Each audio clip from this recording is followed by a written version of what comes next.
अक्षरधाम मंदिर सूरज धीरे धीरे उजाले को समेटते हुए अपने आगोश में ले रहा था। वही चांद बढ़ते अंधेरे के साथ झांकते हुए बाहर निकलने की तैयारी कर रहा था। फेस्टिव सीजन होने की वजह से टूरिस्ट की काफी भीड़ उमड़ी हुई थी। प्रीत यार, हम बहुत ज्यादा लेट हो गए हैं। अब तक तो सब पहुंच चुके होंगे। फाउंटेन शो भी शुरू हो चुका होगा। अंजलि ने अपना बैग संभालते हुए कहा। दुपट्टा अपने माथे पर से ओढ़ते हुए प्रीत भागते हुए अंजलि के पास आ रही थी। उसने अपना आधा चेहरा ढका हुआ था। चेहरे पर सोने की भांति चमकता तेज और नैन नक्श इतने खूबसूरत कि कोई भी चंद पलों में फिदा हो जाए। लेकिन कभी कभी बेहद खूबसूरत होने की भी कई बार भरी कीमत चुकानी पड़ती है, जिसका इतिहास हमेशा से ही गवाह रहा है। प्रीत के साथ भी कुछ ऐसा ही था, जो सबसे कहीं ना कहीं छुपा हुआ था। अरे ये तू चेहरा क्यों ढक लेती है ऐसे बार बार? अंजलि थोड़ा झल्लाकर बोली। मंदिर में आई हूँ, सर पे दुपट्टा तो लूंगी ही। प्रीत ने उससे अपना बैग लेते हुए कहा। दुपट्टा नहीं भी सर पर रखोगी तब भी भगवान तुझे आशीर्वाद देंगे, अंजलि ने आहिस्ता से कहा। Be are in the temple, यहाँ पर संस्कारों का मोल होता है। चल अब देर हो रहा है, प्रीत कहते हुए आगे बढ़ गई। सीधे सीधे बोलना कि यहाँ समर आया है, उसकी वजह से ही तो संस्कारों की दुकान खुली है ना तेरी। तुझे तो उसी के इशारों पर नाचना है, अंजलि ने चिढ़कर कहा। वो मेरे होने वाले, पता है, तेरे होने वाला खूंखार हस्बैंड, अंजलि ने गुस्से से प्रीत को रोकते हुए कहा। ऐसे कैसे तू बात कर रही है, मैनर्स भूल गई है, प्रीत ने भी थोड़ा गुस्से से कहा। दोनों थोड़ी देर में फाउंटेन पॉइंट पर पहुंचे। सहजानंद वाटर शो शुरू हो चुका था। अरे कहाँ रह गई थी तुम, पूरे 1 घंटा लेट पहुंची हो, समर ने प्रीत की तरफ मुस्कुराते हुए कहा। मेरे साथ थी कोई दिक्कत, अंजलि ने गुस्से से कहा। वही तो दिक्कत है, अपनी बेस्ट फ्रेंड चेंज करो प्रीत, ये तुम्हारे लिए सही नहीं है, समर कहते हुए धीरे से प्रीत का हाथ कसकर दबाने लगा। प्रीत को बहुत ज्यादा दर्द हो रहा था। दर्द से आह भरी चीख भी वो सबके सामने नहीं निकाल सकती थी। तुम होते कौन हो उसके फैसले लेने वाले, अपनी लिमिट में रहो समर, अंजलि ने उंगली दिखाते हुए कहा। स्टॉप इट, यहाँ बाकी दोस्त भी हैं, प्लीज दोनों गुस्सा थूक दो, कहते हुए प्रीत अभी भी अपने दर्द से लड़ रही थी। अंजलि वहां से बाकी सबके बीच चली गई। समर ने उसका हाथ छोड़ते हुए कहा।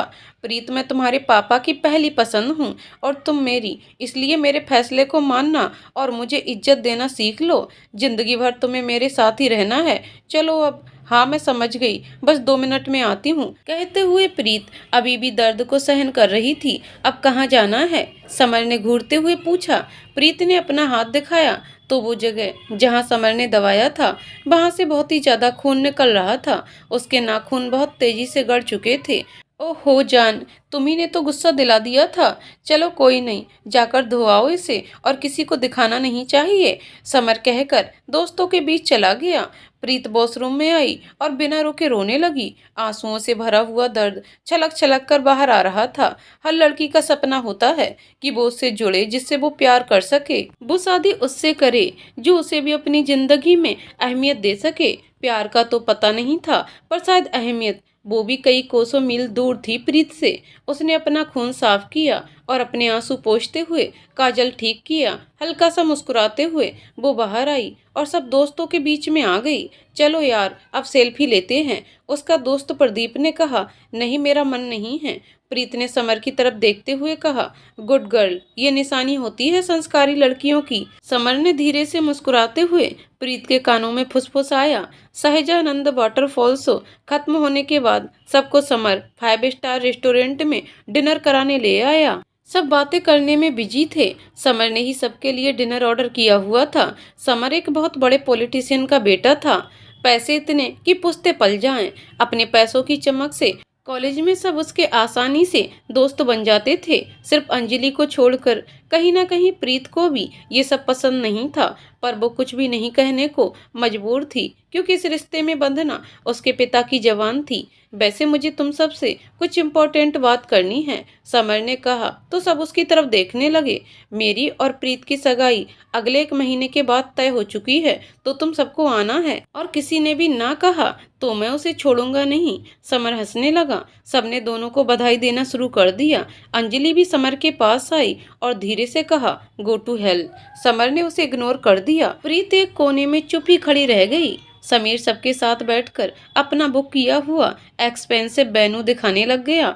वाओ यार, सबसे अमीर लड़के से शादी हो जाएगी इसकी, क्या किस्मत है इसकी। समर की एक दोस्त नेत्रा फुसफुसाते हुए अपनी ही एक दोस्त से कह रही थी। ये सब कुछ प्रीत के कानों में बिल्कुल साफ साफ पड़ रहा था। अंजलि ने भी सुन लिया था। वो समझ रही थी कि प्रीत ठीक नहीं है। रात के 11 बज रहे थे। किसी तरह समर से लड़ झगड़ कर अंजलि ने प्रीत को अपने साथ ले जाने के लिए मना लिया। दोनों कैब में बैठकर घर की तरफ जा रहे थे। क्यों सह रही है ऐसे रिश्ते को? अंजलि ने ही चुप्पी तोड़ते हुए कहा। रिश्ता अभी जुड़ा नहीं है। प्रीत ने बाहर देखते हुए कहा। इसका मतलब तू भी उसे शादी नहीं करना चाहती? तो ये तो अच्छी बात है। मैंने ऐसा कब कहा? मेरा मतलब है रिश्ता धीरे धीरे जुड़ता है। जानूंगी, समझूंगी उसे और वो भी समझेगा मुझे। वक्त लगता है इन सब चीजों में, कोई खेल थोड़ी ही है। प्रीत ने बात को संभालते हुए कहा। उसको देखा है, गुस्से पर कंट्रोल नहीं रहता है उसे। तुझे भी तो नहीं रहता। तो क्या उसकी वजह से मैं तुझसे दोस्ती तोड़ लूं? पापा ने चूज किया है उसे, कुछ तो अच्छाई होगी ही उसमें। प्रीत ने विंडो से बाहर देखते हुए कहा। आने वाले वक्त में तुझे मेरी बात समझ में आएगी, लेकिन तब बहुत देर हो चुकी होगी। अंजलि पलटकर दूसरी तरफ देखने लगी। आने वाला वक्त क्या लाने वाला है, मुझे पता है। प्रीत ने मन ही मन कहा। कुछ राज, कुछ अल्फाज ऐसे होते हैं जो जुबान पर ही ठहर जाते हैं, चाह कर भी वो समय से पहले बाहर नहीं निकलते। प्रीत के जवान पर भी एक राज ठहरा हुआ था जो सही समय आने पर निकलने की तैयारी में था। जिंदगी में प्रॉब्लम का आना कोई नई बात नहीं होती है, वो तो हिस्सा ही होता है हर किसी की जिंदगी का।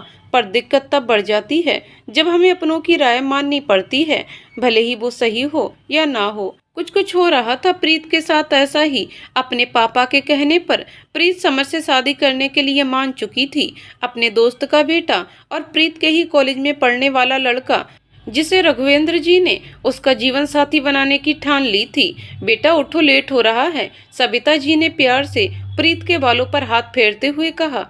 पूरी रात भर उठी ही हुई हूँ माँ, नींद दस्तक दी थी पर आई नहीं। प्रीत ने लेटे हुए सामने देखते हुए ही कहा। हर लड़की को ऐसा लगता है कि उसके माँ बाप उसकी शादी में बहुत जल्दबाजी कर रहे हैं, पर बाद में बच्चों को समझ में आता है कि उनके माँ बाप के फैसले गलत नहीं होते। फैसले हर बार कहाँ सही होते हैं माँ, कभी कभी गलत भी होते हैं, बहुत गलत। बेटा समर के पास सब कुछ तो है, सक्सेसफुल बिजनेस, बड़ा बंगला, गाड़ी, बैंक बैलेंस, इतना कि खर्चा करने पर भी खत्म ना हो। सोने के गद्दे पर बैठोगी तुम, खुश रहोगी पूरी जिंदगी। बस करो माँ, पापा की भाषा में कहना बंद करो। इस वक्त मुझे एक बेटी की तरह समझो। तुम्हारी माँ जो करके गई थी वो आज तक चुका रहे हैं तुम्हारे पापा। उन्होंने मुझसे शादी इसलिए करी ताकि उनकी इज्जत थोड़ी ढक सके। सविता जी ने थोड़ा उखड़ते हुए कहा। सौतेलेपन का एहसास करवाना चाह रही हैं क्या? उनके जाने के बाद आप ही को तो अपनी माँ माना है ना। तुम्हें कभी सौतेला नहीं समझा मैंने, और जब इतना ही मानती हो मुझे तो भरोसा रखो। सविता जी ने प्रीत को गले लगा लिया। बहुत एरोगेंट है वो, कभी कभी उसके गुस्से से डर लगता है।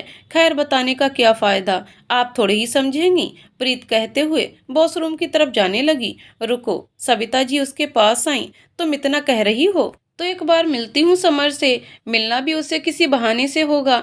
उसे ऐसा नहीं लगना चाहिए कि मैं उस पर शक कर रही हूँ। और हाँ, अपने पापा को मत बताना। सीरियसली? हाँ, लेकिन मुझे कुछ गड़बड़ नहीं लगा तो मैं नहीं जाऊंगी तुम्हारे पापा के फैसले के खिलाफ। हम वीकेंड था और प्रीत समर के साथ कैफे गई हुई थी।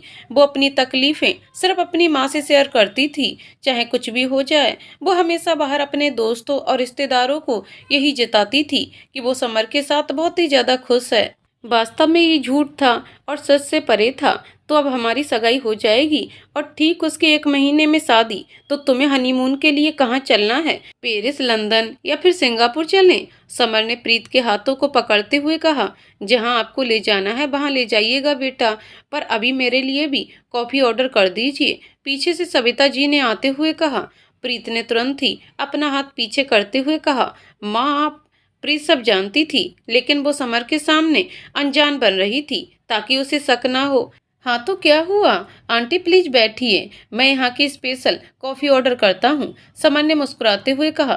थैंक यू बेटा। वैसे मेरी मानो तो तुम दोनों को सिंगापुर जाना चाहिए। सविता जी ने प्रीत की तरफ देखकर इशारा किया। मुझे भी यही लगता है aunty, it's a best place to visit, कहकर समर मुस्कुराया। पर मुझे नहीं लगता। I am planning for London, Preet ने थोड़ा गुस्से से कहा, ताकि सामने से समर का भी गुस्सा बाहर निकल पड़े।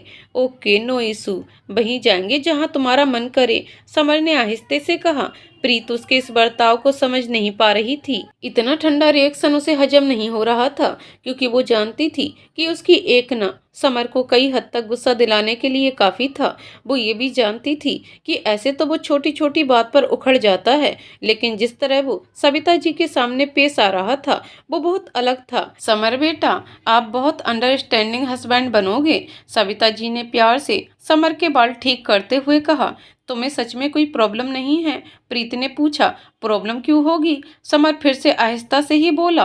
प्रीत उठी और कॉफी का पूरा कप समर के शर्ट पर फेंक दिया। ये क्या हरकत है? सविता जी घबरा गईं। अरे जानबूझकर नहीं, गलती से गिर गया, प्रीत ने बहुत नॉर्मल तरीके से कहा। उसकी नजर सिर्फ समर पर ही थी। समर कुछ देर शांति रहा, फिर अचानक से हंसने लगा। वो रुक ही नहीं रहा था, बस हंसता जा रहा था।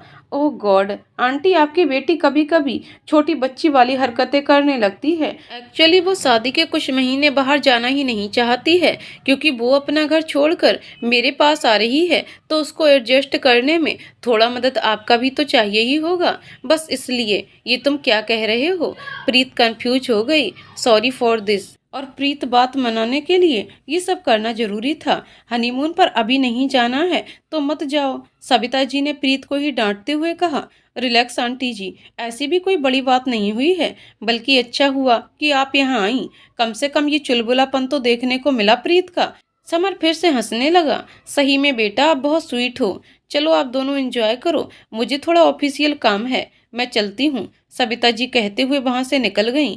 अरे बैठो, खड़ी क्यों हो? समर ने कहा तो प्रीत डर के मारे फ्रीज हो गई। समर वॉशरूम गया और कुछ देर बाद अपनी शर्ट साफ करके बाहर आया। प्रीत अपनी जगह पर नहीं थी। वो जल्दी से पार्किंग लॉट में गया और अपनी कार लेकर मेन रोड पर आ गया। प्रीत ऑटो का वेट कर रही थी। कार में बैठो, समर ने उसके सामने आते हुए कहा। नहीं, मैं चली जाऊंगी, प्रीत ने कहा तो समर कार से बाहर निकला और उस पर जोर से चिल्लाया। मैंने कहा अंदर चलो, समर सब देख रहे हैं। प्रीत उसे शांत करने की कोशिश की। समर ने प्रीत को जबरदस्ती कार में बैठाया और जब मुझ पे कॉफी फेंकी थी तब 10 लोग देखकर हंस रहे थे, उसका कुछ नहीं, मतलब तुम माँ के सामने नाटक कर रहे थे। मुझे ना सुनने की आदत नहीं है, ये तो पता है ही तुम्हें। और तुम्हें क्या लगा मुझे समझ में नहीं आ रहा है कि तुम क्या करने की कोशिश कर रही थी? पहले मुझे लगता था कि तुम्हारे अंदर सिर्फ गुस्सा करने की आदत है, पर तुम तो एक्टिंग करना भी बहुत अच्छे से जानती हो। मैं तुमसे शादी नहीं कर सकती, प्रीत कहते हुए उतरने लगी तो समर ने उसे थप्पड़ मार दिया। यू बास्टर्ड, बिल्कुल चुप, जानती हो ना तुम कि तुम मेरी पहली पसंद हो। मैं कोई पुतला नहीं हूँ कि जब चाहा यूज किया और फिर फेंक दिया। इस बार प्रीत ने भी चिल्ला दिया। जो तुमने किया है उसमें मैंने तुम्हारी मदद की है, भूल गई? अगर वो सच बाहर आ गया तो तुम्हारे पापा क्या करेंगे? शादी तो तुम्हें मुझसे ही करनी पड़ेगी, समर ने कहते हुए प्रीत को कार से बाहर धकेला और रफ्तार बढ़ाते हुए आगे बढ़ गया। प्रीत वहीं बैठे हुए उसे दूर जाते देख रही थी। उसका मन कर रहा था कि इसी तरह वो उसकी जिंदगी से बाहर निकल जाए, लेकिन कुछ मजबूरियां ऐसी होती हैं जिससे इंसान चाह कर भी पीछा नहीं छुड़ा पाता। समर भी एक मजबूरन थोपा हुआ अभिशाप था जो प्रीत की जिंदगी पर एक ग्रहण की तरह लगता जा रहा था। पूरे दिल्ली में अचानक ही बहुत तेज बारिश हो रही थी। सब बचते बचाते अपने अपने घरों की तरफ रवाना हो रहे थे। प्रीत अपने घर से बाहर बारिश में भीगते हुए बाहर निकल आई हुई थी, वो भी काफी दूर। उसे सविता जी का कॉल बार बार आ रहा था। वो कॉल डिस्कनेक्ट करती जा रही थी। वो बस चलती जा रही थी, बिना कुछ सोचे समझे बस चली जा रही थी। थोड़ी देर में उसे अंजलि का भी कॉल आने लग गया। उसने उसका भी कॉल डिस्कनेक्ट कर दिया। उसने फिर से कॉल किया तो उसने उठाया और गुस्से से कहा, तुम लोग अकेला भी नहीं छोड़ सकते हो क्या मुझे? जस्ट लीव मी अलोन यार, don't want to talk with anyone right now. परेशान नहीं हूँ तो क्या करूँ? इतने खराब मौसम में कहाँ जा रही है तू? आंटी का कॉल नहीं आता तो पता ही नहीं चलता। कहते हुए अंजलि को बहुत चिंता होने लगी। मुझे अभी कुछ समझ में नहीं आ रहा है, फोन रख। प्रीत, समर और उस राज की वजह से टेंशन मत ले। अंकल को बता दे सब, जो भी होगा देखा जाएगा। कम से कम समर से तो छुटकारा मिल जाएगा। बताना इतना आसान होता तो कब का बता देती, पर वो गलती बहुत बड़ी कर दी है मैंने, जिसका अंजाम आज तक भुगत रही हूँ। प्रीत ने कहते हुए कॉल रख दिया। अचानक ही वो चलते हुए यमुना ब्रिज पर पहुंच चुकी थी। बिजली बहुत जोरों से चमक रही थी। उसे पीछे से कोई आवाज लगाने लगा कि आगे मत जाओ, खतरा है। बारिश की तेज बूंदों की वजह से उसे कुछ दिखाई नहीं पड़ रहा था कि सामने कौन है। प्रीत का पैर फिसला और सीधे ब्रिज के पुल से नीचे गिरकर लटक गई। वो जोर से चिल्लाने लगी, हेल्प मी। वो शख्स जो उसे आगे जाने से मना कर रहा था भागते हुए आया और प्रीत को हाथ देने लगा। प्रीत की पकड़ ढीली पड़ने लगी। उस शख्स ने उसके नदी में गिरने से पहले ही उसका हाथ थाम लिया। उसने जैसे ही प्रीत को ऊपर खींचा, प्रीत का सिर लोहे के ग्रिल से टकरा गया और वो बेहोश हो गई। प्रीत की हालत बहुत ही गंभीर थी। बायां हाथ पूरी तरह से छिल गया था और माथे से खून बह रहा था। क्या हुआ इसे? कांस्टेबल ने आते हुए पूछा। उस शख्स ने तुरंत ही एम्बुलेंस बुलाने को कहा। सुबह के 10 बज रहे थे। चेहरे पर रोशनी पड़ते ही प्रीत को धीरे धीरे होश आने लगा। उसने खुद को एक हॉस्पिटल के प्राइवेट कमरे में पाया। एक्सक्यूज मी, मेरा कल एक्सीडेंट हुआ था, यहाँ कौन लाया है मुझे? प्रीत ने बगल में खड़ी नर्स से कहा। जी, आपके सर पर एक छोटी सी चोट लगी है, घबराने की बात नहीं है, 2 दिनों में ही ठीक हो जाएगा, नर्स ने उसके पास आते हुए कहा। अब तक तो माँ पापा बहुत परेशान हो चुके होंगे। मुझे ढूंढ ढूंढ कर कांटेक्ट करना होगा उन्हें और अपने ढंग से समझाना होगा। प्रीत मन में ही बड़बड़ाई। पुलिस आपसे कुछ पूछताछ करेगी। आपके घर वालों को भी कॉल किया गया है, कुछ ही देर में वो यहाँ आते होंगे। नर्स ने उसका ड्रेसिंग करते हुए कहा। उन्हें आपने किस लिए कॉल किया? एटलीस्ट मेरे होश में आने का इंतजार तो करना था। प्रीत अभी कह रही थी कि इतने में पुलिस अंदर आ गई। जरूरत थी मैडम। इतनी रात को आप खराब मौसम में पिकनिक मनाने तो नहीं निकली थी ना? एक वर्दी में स्मार्ट और हैंडसम शख्स उसके सामने खड़ा था। आंखों पर काला चश्मा और हाथों में स्टाइलिश ब्रेसलेट था उसके। उसे देखकर पूरी दबंग वाली फीलिंग आ रही थी। नर्स उसे देखकर लगातार मंद मंद मुस्कुराए जा रही थी। दिल्ली में अब चलना भी अपराध हो गया है क्या? प्रीत ने गुस्से में कहा। देखिए, अगर कोई परेशानी है तो बता दीजिए, नहीं तो फिर बाद में कुछ हो जाएगा जो आप हम पुलिस वालों को ही दोष देंगी कि हमने कुछ क्यों नहीं किया। देखिए आप, ACP Manan Singhania, wherever you are, मैं ठीक हूँ और मैं अब घर जा सकती हूँ। हमें भी कोई यहाँ रखने का शौक नहीं है, लेकिन कल हमें जहाँ मिली थी वहाँ उसी स्पॉट पर एक मर्डर भी हुआ था। आपको अपना स्टेटमेंट रिकॉर्ड तो करवाना होगा कि आप वहाँ क्या कर रही थी। Okay final. कुछ देर स्टेटमेंट लेने के बाद इंस्पेक्टर बाहर आया तो उसके पसीने निकले हुए थे। मनन उसे देखकर मुस्कुरा रहा था। सर, कोई चीज का सीधा जवाब नहीं देती है ये लड़की। एटीट्यूड तो इतना है कि पूछिए मत, इंस्पेक्टर ने कहा। मेरे भाई, पुलिस वालों में भी एटीट्यूड की कमी नहीं है, बस फर्क इतना है कि हम दिखाते हैं तो बुरे बन जाते हैं।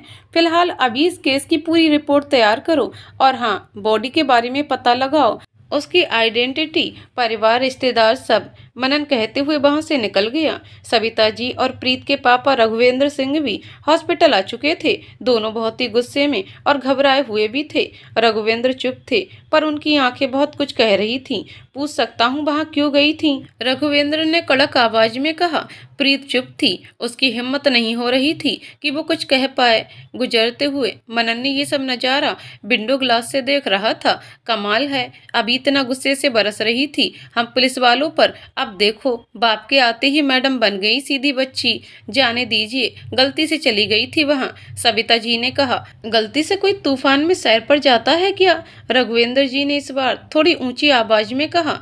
ठहर जाइए अंकल, ये वहां गलती से पहुंची थी, इनको मिल नहीं रही थी कैब, इस वजह से घबराई हुई है, घर ले जाइए। मनन ने कहते हुए मुस्कुरा दिया। थैंक यू एसीपी, रघुवेंद्र ने कहा। अरे कैसी बातें कर रहे हैं, ये तो हमारा फर्ज था। मनन कहकर प्रीत के पास आया और फुसफुसाया। पापा के सामने तो बचा लिया, स्टेटमेंट में भी तुमने इधर उधर की ही बातें बताई हैं, पर अब सच बताना, ब्रेकअप हुआ है ना तुम्हारा, तभी पारो बनकर घूम रही थी ना? वाट? प्रीत ने उसे घूर कर देखा। मनन वहां से उसी तरह मुस्कुराता हुआ वहां से चला गया। प्रीत सबके साथ घर आई। वो अपने रूम में जाकर खिड़की के पास बैठ गई। समर के उसके लिए बर्ताव से वो तंग आती जा रही थी। सविता जी के सामने भी समर अपने आप को सीधा साधा दिखाने में कामयाब हो चुका था। प्रीत अब बुरी तरह से बिखरती जा रही थी। खुद को संभालना इंसान के लिए कई बार बहुत मुश्किल हो जाता है, और जब मुश्किलों का दलदल उसने खुद तैयार किया हो तब और कहीं ज्यादा। रघुवेंद्र जी डॉक्टर के केबिन में चले गए। मौका देखकर सविता जी प्रीत से बात करने उसके पास आई। जानती भी हो मन में कितने बुरे ख्याल आ रहे थे। वो तो अच्छा हो उस एसीपी का जिसने तुम्हारी जान बचा ली। सविता जी ने उसका माथा सहलाते हुए कहा, प्लीज एक तो एसीपी के बारे में ये मत बोलो। 2 पल में पका दिया उसने। और मेरी अगर वाकई में चिंता है तो प्लीज माँ, पापा को शांत करवा दो। प्रीत ने कहते हुए चेहरा दूसरी तरफ कर लिया। वो तो मैं कर दूंगी, पर बेटा कोई परेशानी हो तो बताना। सीरियसली माँ, मेरी परेशानी आप नहीं जानती हैं। बेटा जो तू कह रही है वो नहीं हो सकता। सविता जी ने गहरी सांस लेते हुए कहा, तो फिर मुझे मेरे हाल पर छोड़ दीजिए। प्रीत ने कहकर आंखें बंद कर लीं। प्रीत अपने रूम में बेसुध पड़ी हुई थी। थोड़ी देर में सविता जी खाने की प्लेट लेकर उसके पास आईं। प्रीत ने पलटकर नहीं देखा। क्या हो गया है तुम्हें? सविता जी खाने की थाली टेबल पर रखते हुए बोली, प्लीज यहाँ से चली जाइए। प्रीत बेटा, मैं सिर्फ तुम्हारे कहने पर समर को परखा ना, और देखो वो सही निकला। तुम ही खामखा उसको गली। उन्होंने आगे कहा, एक बात बताओ, तुम्हारा कोई बॉयफ्रेंड है क्या? बस करिए। प्रीत चिल्ला पड़ी, आपको क्या लगता है मैं 10 लड़कों के साथ घूमती फिरती हूँ? समर से शादी करने के लिए मैं तैयार कभी थी ही नहीं, लेकिन फिर भी सिर्फ आपकी और पापा की खुशी के लिए मैं मान गई। अपनी जिंदगी का इतना बड़ा फैसला ले लिया बिना खुद की मर्जी जाने। तो बेटा हम भी तो तुम्हारी खुशी ही चाहते हैं। सविता जी ने एक निवाला आगे करते हुए कहा, प्लीज। और हाँ, मैंने समर के साथ काफी टाइम स्पेंड करने की कोशिश की, पर नहीं चल पा रही हूँ उसके साथ आगे। तो तुम अपने पापा को बोल दो कि तुम मुझसे शादी नहीं करना चाहती हो। यही तो मैं नहीं कर सकती हूँ, सिर्फ आप ही उन्हें बोल सकती हैं। मैंने उन्हें आज तक कोई तकलीफ नहीं दी है और न कभी दे पाऊंगी। मुझसे नहीं होगा। I am sorry. Savita ji उठकर जाने लगी तो प्रीत ने उनका हाथ पकड़कर रोक लिया। मेरी मजबूरी नहीं होती तो कब का बोल देती, प्रीत ने कहा तो सविता जी उसके पास आईं। कैसी मजबूरी? पापा के माँ से डिवोर्स लेते वक्त माँ ने एक लेटर लिखा था पापा को। कैसा लेटर? यही लेटर जिसमें उन्होंने पापा से माफी मांगी थी। वो गुस्से में घर छोड़कर चली गई थी, लेकिन वो कभी भी पापा से अलग नहीं होना चाहती थी। तो तुमने ये लेटर उनको क्यों नहीं दिया बच्चा? मुझे गुस्सा आ गया था। नैना माँ जब मुझे छोड़कर गई तो मैं छोटी थी। जरूरत के वक्त वो मेरे साथ थी ही नहीं, मुझसे मिलती भी नहीं। स्कूल में सब चिढ़ाते कि माँ होने के बाद भी वो पेरेंट्स मीटिंग में नहीं आती। पापा के पास भी टाइम नहीं होता तो वो भी नहीं आते। मैं बहुत अकेली पड़ चुकी थी। मेरे अंदर उनके प्रति इतना नफरत भर गया कि मैं खुद चाहने लगी कि वो हम दोनों को छोड़ दें, और फिर मैं आ गई तुम्हारे पापा की दोस्त बनकर। हर चीज में मैं तुम्हारा साथ देती और तुम मुझ में अपनी माँ को देखने लगी। हे भगवान, मैं तो तुम्हारे पापा और माँ के रिश्ते के टूटने की वजह बन गई। सविता जी अपने सर पर हाथ रखकर बैठ गईं। नहीं, वो कारण मैं हूँ, आप नहीं। आपने तो पापा से शादी दादू के कहने पर ही की थी बेटा, पर शायद तुम्हारे पापा का डिवोर्स रुक सकता था। हाँ, शायद इसीलिए मुझे सजा मिल रही है।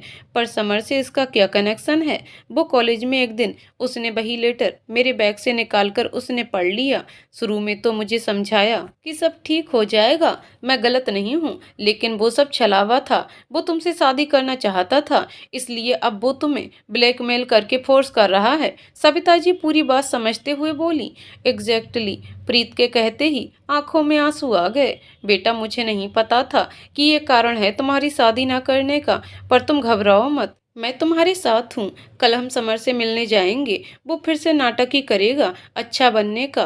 कल सब साफ साफ बातें होंगी, तुम फिक्र मत करो। सविता जी ने विश्वास दिलाते हुए कहा। अगले दिन सविता जी प्रीत के साथ एक 5 स्टार होटल पहुंच गई थी। उन्होंने स्पेशली एक रूम बुक करवाया था। समर को भी उन्होंने वहीं बुलवाया हुआ था। माँ, मुझे थोड़ा घबराहट हो रहा है। बिल्कुल मत घबराओ। अगर आज उससे इस बारे में बात नहीं की तो बहुत गड़बड़ हो जाएगी, सविता जी ने समझाया। सविता जी ने एक कोने में अपना मोबाइल पर वीडियो मोड पर रख दिया, बिना प्रीत को बताए हुए।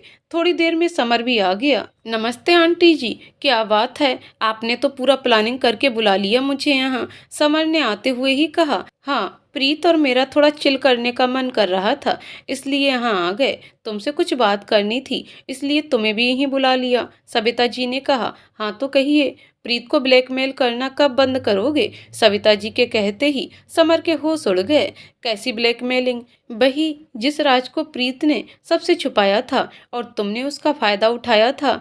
देखो, मैं तो अपने पति को सब सच बता दूंगी। थोड़े क्या, बहुत गुस्सा होंगे प्रीत से, लेकिन कम से कम वो तुमसे बच जाएगी। आप क्या कह रही हैं, समझ रही हैं आप? समर अपनी जगह से उठ गया। बहुत अच्छे से, इसलिए तुम्हें एक चांस दे रही हूँ। खुद ब खुद निकल जाओ मेरी बेटी की जिंदगी से, वरना क्या है ना कि हमारा जो होगा सो होगा। पर तुम्हारी ब्लैकमेलिंग वाली बात अगर सबके सामने आई तो कोई तुम्हें छोड़ेगा नहीं। मीडिया में तुम्हारा और तुम्हारे पिता का नाम खराब होगा, वो अलग। सविता ने लगभग समर को घूरते हुए कहा। समर को किसी से ना सुनने की आदत ही नहीं थी, और अगर सामने वाला उसकी मर्जी के खिलाफ कुछ कहे तो उसका गुस्सा उसके आपे से बाहर होता था। उसने प्रीत का हाथ कसकर पकड़ते हुए सामने रखा फ्रूट बास्केट का चाकू निकाला और उसके गर्दन पर रख दिया। समर, तुम ऐसा कुछ नहीं करोगे, सविता कहते हुए घबरा गई।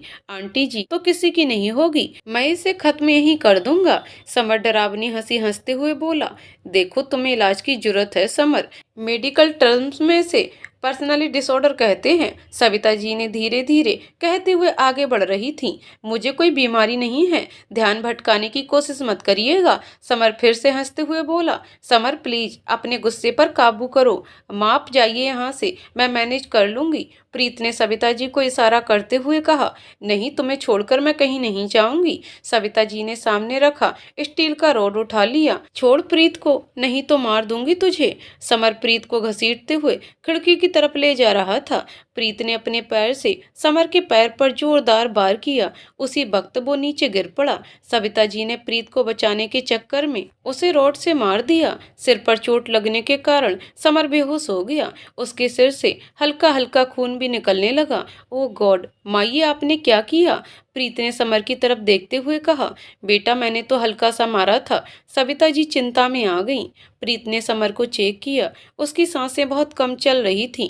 प्रीत और सविता जी दोनों को ही समझ में नहीं आ रहा था कि करें तो क्या करें। मैं पट्टी और मेडिसिन लेकर आती हूँ, तब तक कोई भी आए डोर मत खोलना माँ, बस फ्रिज में से ठंडा बर्फ लगाओ जहाँ से खून बह रहा है, प्रीत कहते हुए बाहर निकली और किसी तरह पार्किंग लॉट में आई। वो ड्राइव करते हुए मेडिकल शॉप पर गई, पट्टी और दवाई खरीदी, फिर सीधे वापस होटल के रूम में आई। बेटा, इसकी सांसें फिर से तेज चलने लगी हैं, सविता जी ने तुरंत कहा। थैंक गॉड, रुकिए मैं इसकी पट्टी कर देती हूँ, ये ठीक हो जाएगा। प्रीत ने पट्टी की। कुछ देर दोनों वहीं पर रहे और फिर वहां से नीचे आ गए। माँ, अब हमें निकलना होगा, मैंने 1 नाइट रूम एक्सटेंड करवा दिया है, शाम तक मैं उसे यहाँ से ले जाऊंगी। अभी उसे यहीं होटल के रूम में आराम करने देते हैं। बेटा, मुझे बहुत डर लग रहा है, मुझे पता ही नहीं था कितना सहा है उसको तुमने इतने महीने, सविता जी ने पसीना पोंछते हुए कहा। छोड़ो ना माँ, बातें बाद में, अभी निकलना होगा यहाँ से जल्दी, प्रीत ने कहा और वहां से सविता जी के साथ घर की ओर बढ़ गई। रात के 9 बज रहे थे। रघुवेंद्र डाइनिंग टेबल पर बैठे इत्मीनान से खाना खा रहे थे। दूसरी तरफ सविता जी और प्रीत उनके साथ हुए हादसे से काफी परेशान थी। समर का सच प्रीत तो जानती ही थी, अब सविता जी भी जान चुकी थी। प्रीत, मुझे लगता है हमें इन्हें भी सब बता देना चाहिए, सविता जी ने रघुवेंद्र जी की तरफ इशारा करते हुए कहा। नहीं माँ, अभी सही समय नहीं है, प्रीत ने धीरे से कहा। बेटा, ये सब छुपाना सही नहीं है, अब तो खुल के आने का टाइम है। वो होश में आते ही सबसे पहले तुम पर ही हावी होगा, सीधे होने का नाटक करेगा तुम्हारे पापा के सामने, सविता जी ने कहा। हम बताएंगे पर कल। अभी मुझे होटल वापस जाना होगा, उसे देखना होगा कि उसे होश आया है कि नहीं, फिर मैं उसे घर छोड़ूंगी। प्रीत ने बेमन से एक निवाला खाते हुए कहा। बेटा, वो होश में आते ही फिर तुम्हें नुकसान पहुंचाने की कोशिश कर सकता है, और उसकी चोट का क्या? मेरी बात समझो। सविता जी परेशान हो गई। चिंता मत करिए, मैं उसकी चोट लगने का कारण का कोई भी बहाना बना दूंगी। रही बात समर की, तो वो कभी भी अपना डबल स्टैंडर्ड चेहरा अपने पापा के सामने नहीं लाएगा, क्योंकि वो जानता है उसके पापा एक पॉलिटिशियन हैं और उसके कारनामों की वजह से उनका नाम मीडिया में खराब हो जाएगा। प्रीत ने सब समझाते हुए कहा। ठीक है बेटा, पर मैं भी तुम्हारे साथ चलूंगी। नहीं माँ, आप यहीं रहिए, मैं आपको कॉल करती रहूंगी। प्रीत ने कहते ही सविता जी का ध्यान उनके मोबाइल पर गया, जो उनके पास ही नहीं था। बहुत बड़ी गड़बड़ हो गई, सविता जी ने कहते हुए आवाज तेज हो गई। क्या हुआ? रघुवेंद्र जी कह पड़े। नहीं कुछ नहीं, आज वो सब्जी में नमक महाराज जी ने ज्यादा डाल दिया है। आपको बीपी है ना? प्रीत ने बात संभालते हुए कहा। अरे कोई नहीं, एक दिन तो चलता है। रघुवेंद्र जी ने खाना खत्म किया और उठकर चले गए। क्या कर रही हैं आप? प्रीत प्लेटें साइड करते हुए बोली। बेटा, वो समर की असलियत का सबूत रिकॉर्ड करने के लिए मोबाइल मैंने एक तरफ छुपा के रखा था, मैं वहीं भूल गई। सविता जी का दिमाग काम ही नहीं कर रहा था। आप फिक्र मत करिए, मैं वहां जा रही हूँ। सबसे पहले मैं आपका मोबाइल ही अपने पास रखूंगी, प्रीत ने कहा तो सविता जी की जान में जान आई। ठीक रात के 11:45 पर प्रीत होटल में दाखिल हुई। वो चुपचाप अपने बुक किए हुए रूम की तरफ जाने लगी कि तभी वो एक शख्स से टकरा गई। उसने ध्यान से देखा तो वो मनन था। क्या बात है, आप यहाँ भी? मनन ने मुस्कुराकर कहा। क्यों, होटल आपका है, नहीं आ सकती यहाँ? हमेशा गुस्से में क्यों रहती हैं आप सवाल ही ऐसा करते हैं। माना कि आप पुलिस वाले हैं और शक करना आपका स्वभाव है, पर इसका मतलब ये नहीं कि आप पब्लिक प्लेस में भी किसी को परेशान करें। इस बार प्रीत थोड़ा और उखड़ गई। आप ना डिस्प्रिन टेबलेट लेकर चला करिए। वो क्या है ना, आपको सर दर्द बहुत रहता है, इसलिए गुस्सा आता है। मनन हंसते हुए वहां से चला गया। व्हाट नॉनसेंस, पूरा पागल लगता है, पता नहीं एसीपी कैसे बन गया। प्रीत कहते हुए आगे जाने लगी। एग्जाम क्वालिफाई करके मैडम, मनन हाथों में कार की चाबी घुमाते हुए कहा। उसे इस बात पर प्रीत न चाहते हुए भी मुस्कुरा दी। चीटिंग से या सचमुच सिंसियर होकर पढ़ाई की थी? बिल्कुल मैडम, चप्पलें घिस जाती हैं यहाँ तक पहुँचने के लिए। मनन ने फिर से कार की चाबी उंगली में घुमाते हुए कहा। फुल ऑन एटीट्यूड, कहते हुए प्रीत अपने रूम के पास आई। दरवाजा खोलते ही वो जैसे ही अंदर गई, वो हैरान रह गई। समर के माथे से फिर से बहुत ही ज्यादा खून बह रहा था। ओह नो, ये क्या हो गया? प्रीत भागते हुए उसके पास गई। उसने जल्दी से पट्टी चेंज करनी चाहिए, लेकिन उसका कोई फायदा नहीं था। समर कुछ भी रिएक्ट नहीं कर रहा था। उसने उसकी सांसें चेक की तो पता चला कि वो बंद थीं। प्रीत का दिमाग सुन्न पड़ता जा रहा था। उसने जल्दी से होटल हाउस कीपर को बुलाया। करीबन 5 मिनट में वो आई। उसके चेहरे के होश उड़ गए। मैडम, ये क्या है? आपने मर्डर कर दिया? हाउसकीपर चिल्लाता हुआ वहां से भागा। अरे भैया, ऐसा कुछ नहीं है, मेरी बात तो सुनिए। प्रीत बुरी तरह से घबरा गई। उसे समझ में नहीं आ रहा था कि वो सिचुएशन में कैसे डील करे। होटल के मैनेजर के कॉल करते ही पुलिस नोएडा के उसी होटल में पहुंच गई। प्रीत बहुत ज्यादा घबराई हुई थी। प्रीत अब और ज्यादा घबरा चुकी थी। मीडिया वाले भी भरी संख्या में वहां आ चुके थे। टीवी के हर न्यूज चैनल पर बस समर के ही बारे में टेलीकास्ट हो रहा था। सविता जी और रघुवेंद्र न्यूज सुनते ही होटल में आए। समर के माता पिता वहां आ चुके थे। समर की माँ का रो रो कर बुरा हाल था। इंस्पेक्टर, ये सब कैसे, और आप यहाँ कैसे आई? प्रीत जी, मैंने समर को यहाँ बुलाया था। इंस्पेक्टर, किस लिए बुलाया था आपने? प्रीत सारा सच नहीं बता सकती थी। उसने किसी तरह हिम्मत जुटाई और खुद को संभाला। प्रीत, हम दोनों की शादी होने वाली थी, यहाँ पर हम दोनों थोड़ा रिलैक्स होने के लिए आए थे। इंस्पेक्टर की नज़र सोफे के नीचे पड़ी रॉड पर गया। उसने उसे उठाकर देखा, उसमें हल्का सा खून लगा हुआ था। इंस्पेक्टर, आपने यहाँ उनका मर्डर करने के लिए बुलाया था, राइट? ये आप क्या कह रहे हैं? इंस्पेक्टर, ऐसा कुछ नहीं है। मैं सविता जी आगे कुछ कहती, इससे पहले ही प्रीत ने उन्हें रोक दिया। आप सही कह रहे हैं इंस्पेक्टर, मेरी और समर की बहस हुई थी। प्रीत ने इतना ही कहा कि इंस्पेक्टर ने अपनी ही कहानी बोल ली। आपको हमारे साथ पुलिस स्टेशन चलना होगा, आप सस्पेक्टेड हैं। इंस्पेक्टर ने लेडी कांस्टेबल को प्रीत को हथकड़ी लगाने को कहा। रघुवेंद्र जी की आंखें नम थीं। उन्हें विश्वास नहीं हो रहा था जो कुछ भी उनके सामने हो रहा था। सविता सविता जी इंस्पेक्टर से गड़गड़ा रही थीं, पर वो उनकी एक ना सुन रहे थे। भाई साहब, प्रीत ने ऐसा कुछ नहीं किया है, वो कभी ऐसा कर ही नहीं सकती। सविता जी रोते हुए बोली, वो ही यहाँ मौजूद थी, कोई नहीं था यहाँ, इसीलिए उसी ने किया है ये सब, छीन लिया मेरे बेटे को। रघुवेंद्र, तुम्हारी दोस्ती की खातिर मैंने ये रिश्ता तय किया, और जुड़ने से पहले ही मुझे पता होता तो मैं छोड़ूंगा नहीं प्रीत को। अभिनव जी, समर के पिता आंखों में गुस्सा लिए अपनी पत्नी के साथ वहां से चले गए। मनन अपनी कार में बैठा हुआ था। वो अपने इम्पोर्टेंट केस के सिलसिले में मोबाइल पर अपने टीम से बात कर रहा था। उसे अचानक ही शिवनाथ, जो कि उसी के पुलिस स्टेशन के अंदर काम करता था, उसका कॉल आया। शिवनाथ, सर, हमने एक लड़की को गिरफ्तार किया है, लोकेशन मैंने आपको सेंड कर दी है। मर्डर बिल्कुल वैसे ही हुआ है जैसे 2 दिन पहले यमुना नदी के पास वाले ब्रिज पर हुआ था।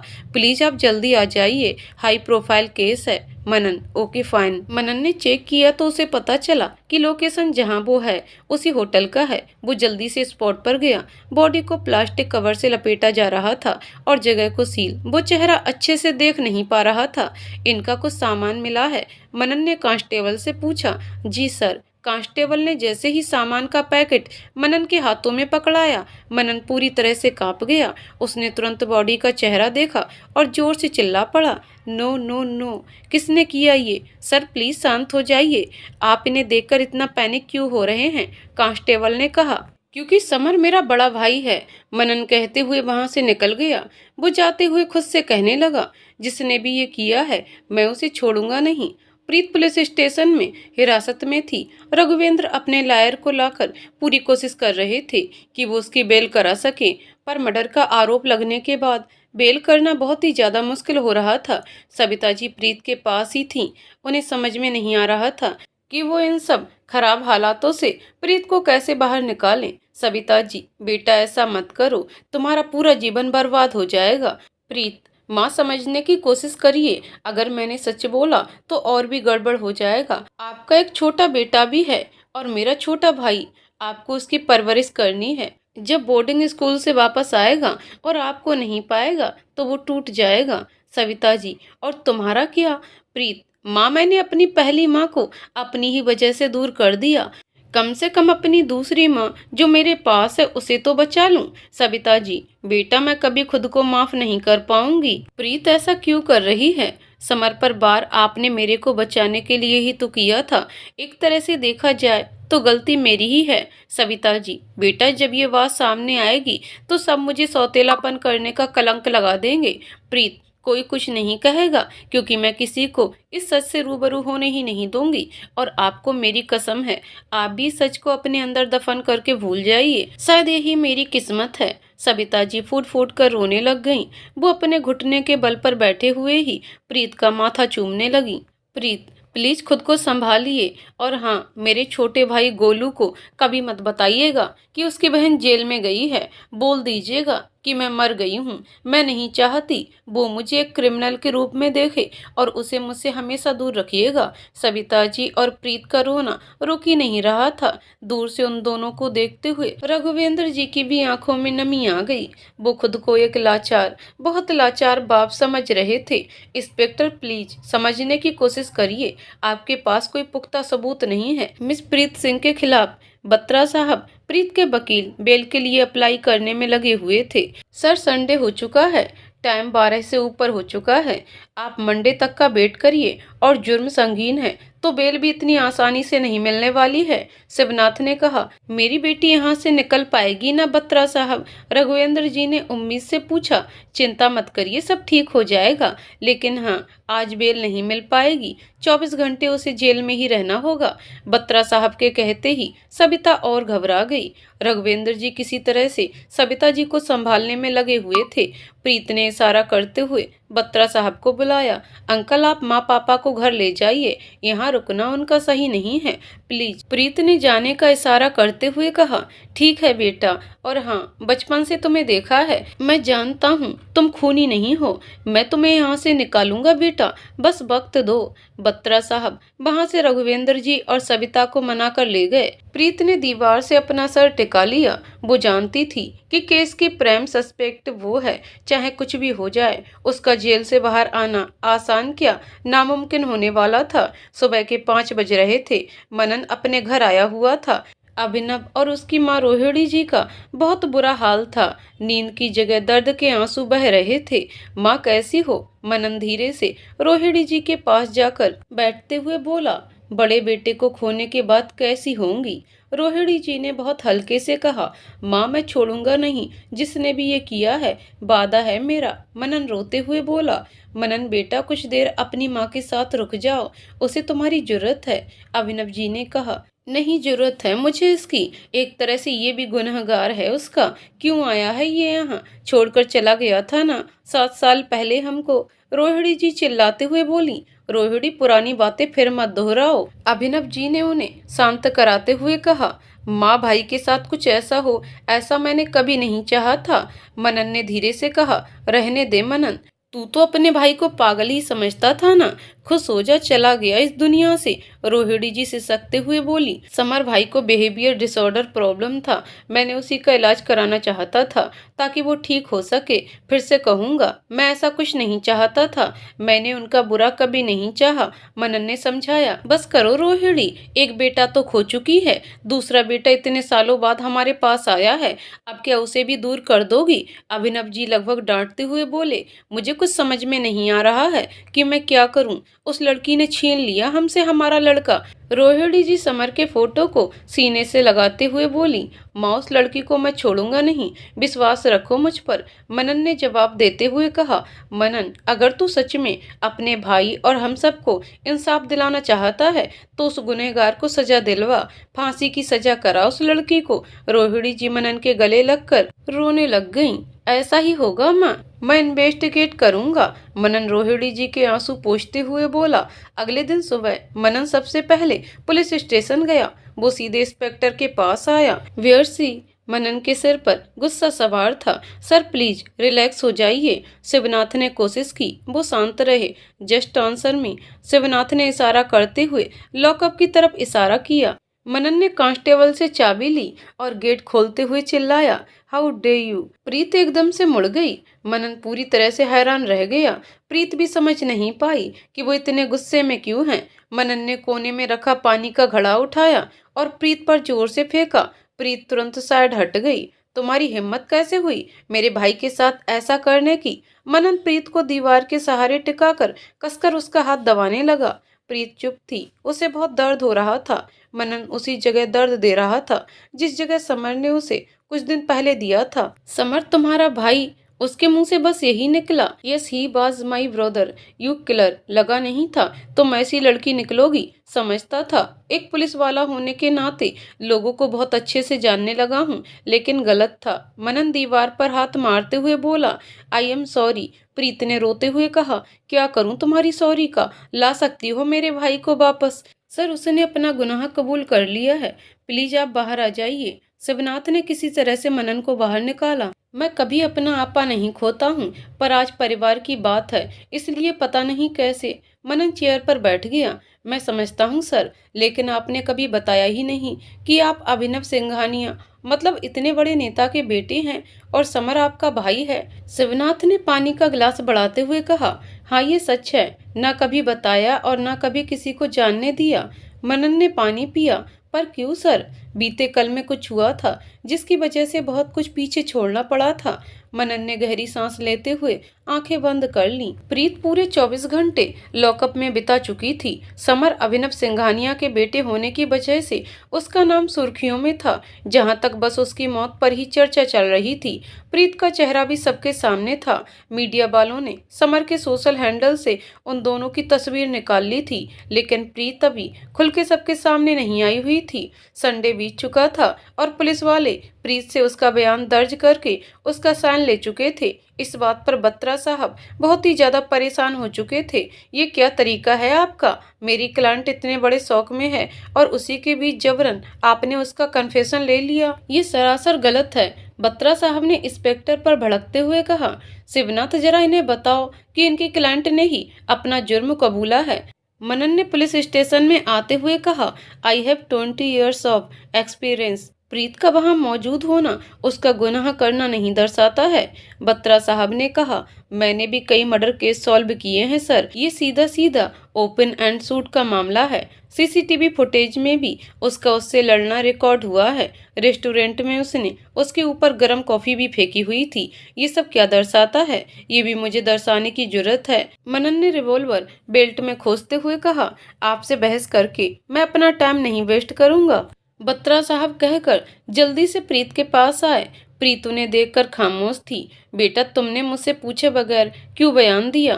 प्रीत इस पर भी खामोश रही। बेटा, कुछ बोलोगी नहीं तो मैं तुम्हारी कैसे मदद करूंगा? अदालत सबूत मांगता है। बत्रा साहब के कई बार पूछने पर भी प्रीत ने कुछ नहीं कहा। बत्रा साहब समझ रहे थे कि प्रीत सब सच छुपाकर किसी को तो बचाने की कोशिश कर रही है। देखो बेटा, ये तुम्हें मजिस्ट्रेट कोर्ट में पेश करेंगे।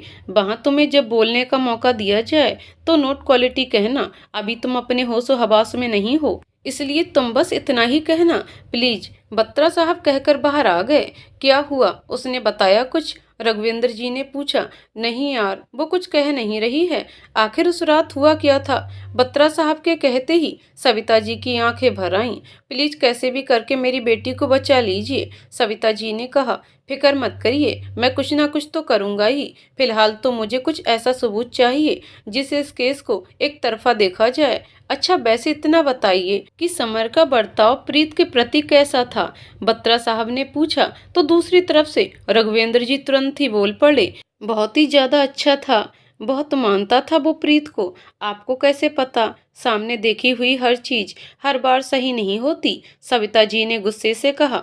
शांत शांत सविता जी और रघुवेंद्र जी, इस समय समर का कोई भी गलत बर्ताव या कोई भी जो उसके खिलाफ बोल सके तो ऐसे शख्स को सबूत के तौर पर मेरे पास भेजिएगा। आधे घंटे का समय है तो जल्दी करिए, मैं देखता हूँ मुझसे क्या बन पाता है। बत्रा साहब कहते हुए कोर्ट की तरफ निकल पड़े। थोड़ी देर बाद कांस्टेबल लॉकअप में आई और एक दुपट्टा प्रीत को देते हुए बोली, इससे अपना चेहरा ढक लेना, नहीं तो मीडिया वाले तेरा फोटो खींचकर और सवाल कर करके तुझे खा जाएंगे। प्रीत बेसुध पड़ी हुई थी, उसने दुपट्टे को हाथ तक नहीं लगाया। कांस्टेबल जबरदस्ती दुपट्टे से उसका चेहरा ढकते हुए और डांटते हुए उससे बोली, जब गम है तो मर्डर क्यों किया उसका? चलो, कोर्ट में पेशी का टाइम हो रहा है, शिवनाथ ने कहा। प्रीत को लेकर पुलिस वैन से सीधे कोर्ट की तरफ ले जाया जा रहा था, पर वहां से निकलने में बहुत दिक्कत हो रही थी क्योंकि मीडिया का काफिला प्रीत का ही पीछा कर रहा था। प्रीत की नजर मनन पर पड़ी। वो आगे वाली सीट पर बैठा हुआ था।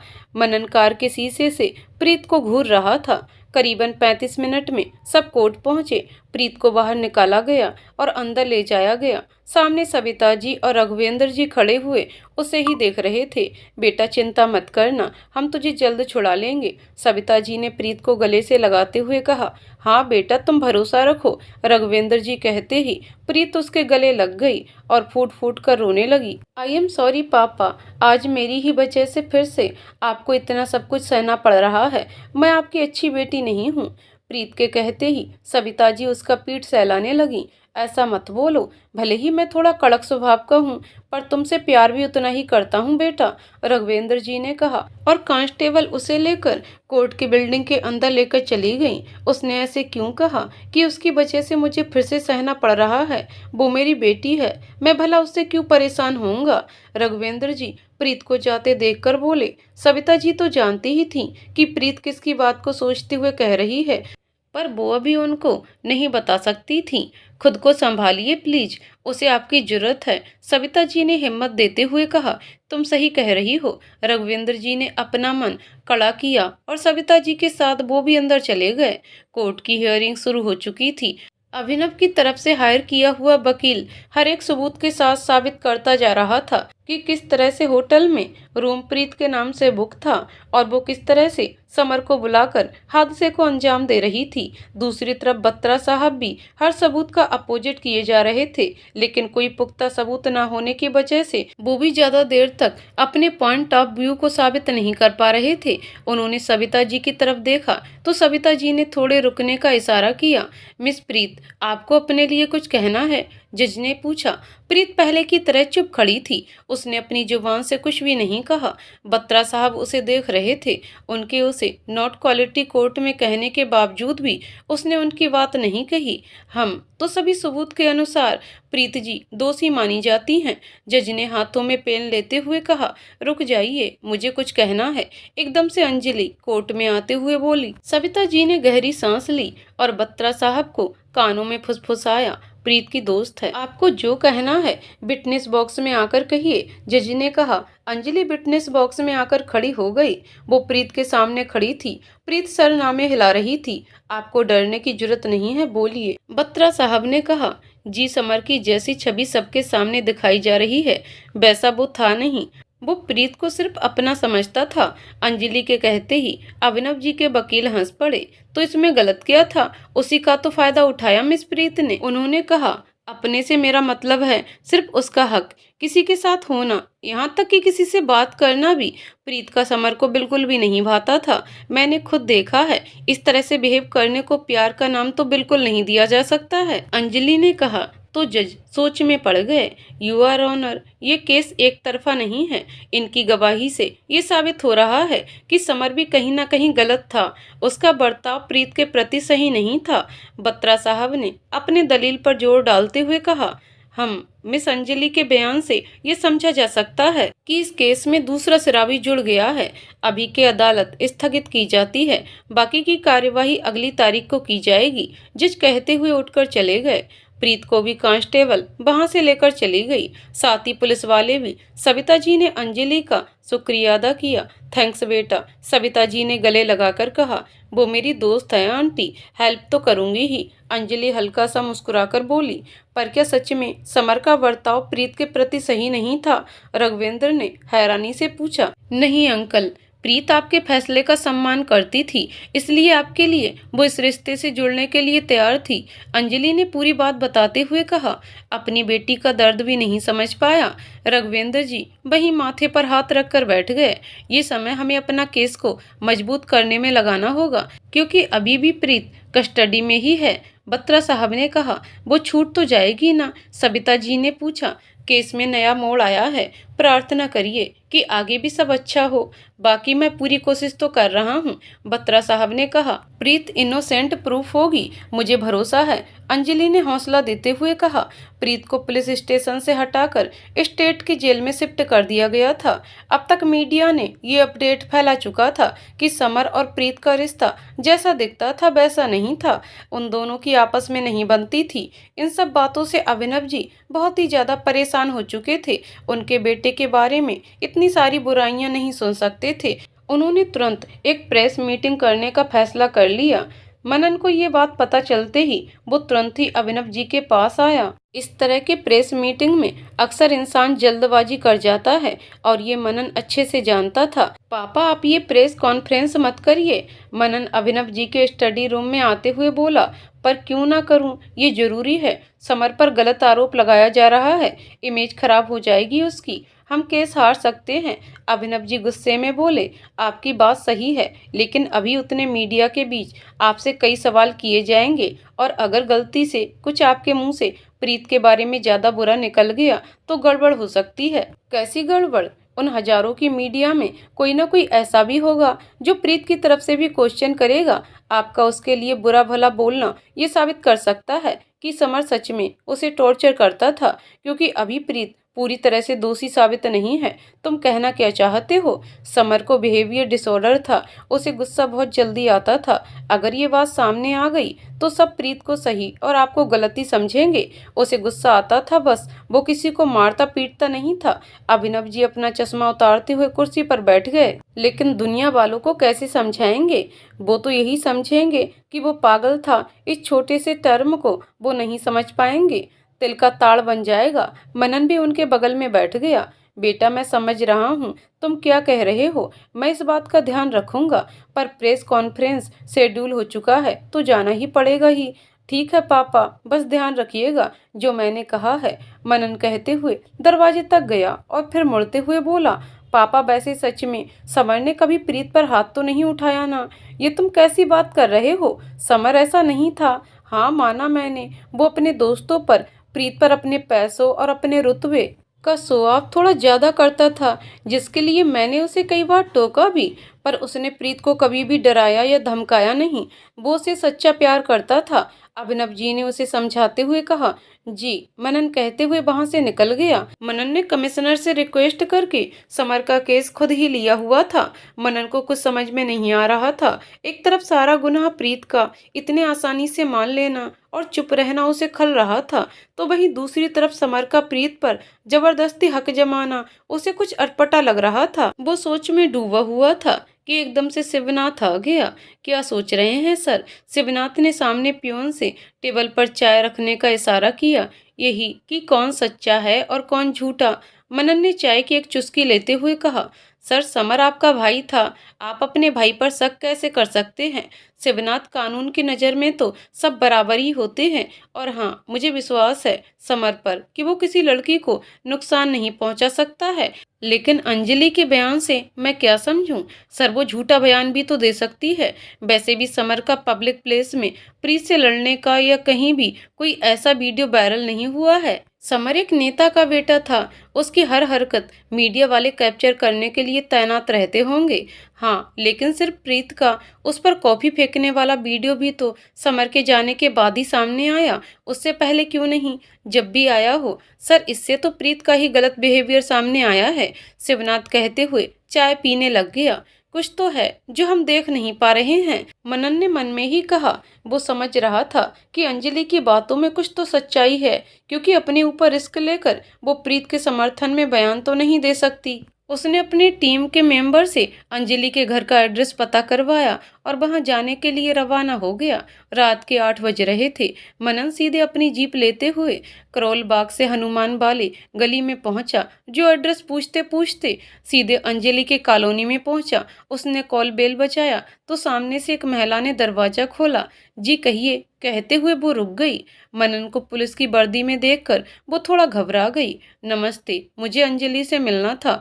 वो घर पर हैं? मनन ने पूछा। हाँ, वो है, रुकिए मैं बुलाता हूँ, अंजलि के पापा प्रदीप ने कहा और उसे बुलाने चले गए। मैं उसकी माँ हूँ, आइए अंदर, अर्पिता जी ने कहा। मनन गेस्ट रूम में आकर सोफे पर बैठ गया। अर्पिता जी भी अंजलि के रूम में चली गईं। अंदर से हल्की हल्की आवाज आने लगी। ना चाहते हुए भी मनन के कानों में सब सुनाई पड़ रहा था। क्या जरूरत थी कहने के लिए कि अंजलि है? अर्पिता जी ने परेशान होते हुए कहा। माँ, प्रीत मेरी दोस्त है, केस के सिलसिले में आए होंगे। अंजलि ने समझाने की कोशिश की। ये प्रोफाइल केस है, तुझे इन सब में पढ़ने की क्या जरूरत थी? अर्पिता जी ने कहते हुए अंजलि को पीछे धकेला। हमारी बेटी न्याय का साथ दे रही है, प्रदीप कह पड़े। वो सीधे अंजलि को बाहर लेकर चले आए। मनन ने हल्का सा मुस्कुराया। अंजलि को बैठाकर प्रदीप जी किचन में पानी और बिस्कुट लेने आए। माफ करिएगा, वो अंजलि की माँ थोड़ी डरी हुई है। प्रदीप जी ने कहा। अरे नहीं, बिल्कुल माफी मत मांगिए, मैं भी तो यहाँ बिना इन्फॉर्म किए ही आ गया। मनन ने पानी का एक घूंट लेते हुए कहा। आपका यहाँ आना? अंजलि ने सवाल किया। असल में अंजलि, मैं ही इस केस को इन्वेस्टिगेट कर रहा हूँ। तुमसे मुझे थोड़ा इन्फॉर्मेशन चाहिए था, मनन ने कहा। पर प्रीत के वकील से राय लिए बगैर मैं आपको कुछ नहीं बताऊंगी। प्रीत से तो आप सब ने इन्फॉर्मेशन लेटर पर जबरन साइन ले लिया। अब क्या चाहते हैं कि मुझे भी धमकाकर उसके अगेंस्ट में गवाही देने के लिए मना लिया जाए? अंजलि उठ खड़ी हुई। अंजलि, मेरी बात सुनो। अगर तुम्हारी दोस्त के सलाखों के पीछे जाने से तुम्हें तकलीफ हो रही है तो मुझे भी अपने भाई के जाने का उतना ही गम है। मनन के कहते ही प्रदीप और अंजलि हैरान रह गए। बट आप समर के भाई हैं?